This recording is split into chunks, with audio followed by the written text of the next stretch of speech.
Okay, this is a series of deliberately childlike paintings. So it started because somebody asked me to do an offbeat self-portrait. Since I lived on a tobacco farm in Kentucky between the ages of 6 and 10, I decided to do that in this childish language. So that's me. I was 10 years old, and I had not much to do except feed the chickens and annoy the cats. And then this is me with my grandfather fishing for crayfish. And the hired hand is plowing the field and back. Dog is lolling on the bank. This is me and my sister picking blackberries. She liked to chase black snakes, so she's off to do that. And this is a scarecrow in a cornfield. I had to sign each one of them. I remember, and John Newcomb, age 71. Smart.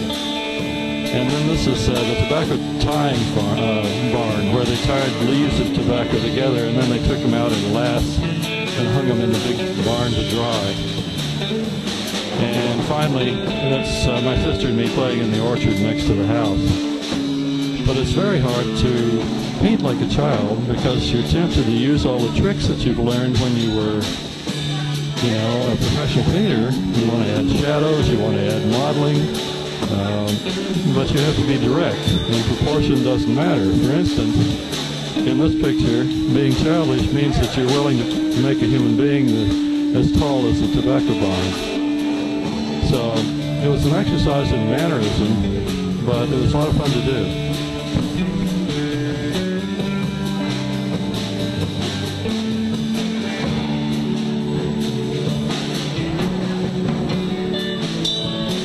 This is a series of paintings that began about 4 years ago. I call it my shaman series because the figures are human beings quadrated. There are 2 parts animal and 2 parts human. The funny thing is, the longer you stare at one of these, the more you can only see the animal or only see the human being. It's called extrapolation. Anyway, I started out with infant Dawn, with a golden retriever puppy and a baby. And then this one, which represents morning, is a kid with a Lone Ranger mask and a raccoon, which I thought played off well. And this is midday. Tried to use as many men as women.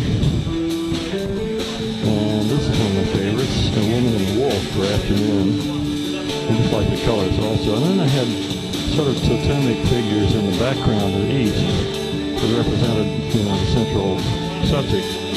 This is evening, old age. There's a orangutan and this cheerful old geezer that I liked a lot. And that's a shaman sitting on a stool and a couple of lemurs here. And finally, old age senility, if you will. It's a macaque monkey with an older woman who's sitting in a rocking chair, and these are baboons playing around. So that's the shaman series. Another specialty group.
When did you realize you wanted to be an artist? No, I was always drawing. I was always making art. And then I think it went well when I went to an art high school, and I think that also, high school art and drawing.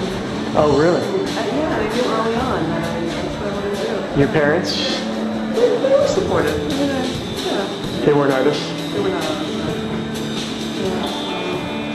Yeah. Can I shoot you? Yeah. This is the artist. And say your name? Margaret is Surrey Mathis. And she's the loft artist Saturday evening. We're looking at paintings, all paintings, two-dimensional, work at sunset. And Prince. And Prince.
working life of an artist can be solitary, with the creative process a job for the artist alone, letting the mind and the hands take over in their own space and time. So when artists get the opportunity to speak to the public, discuss their work, and get feedback, it's time that most relish. Such was the case last weekend when the Loft Artists Association held its annual Open Studios event in Stamford.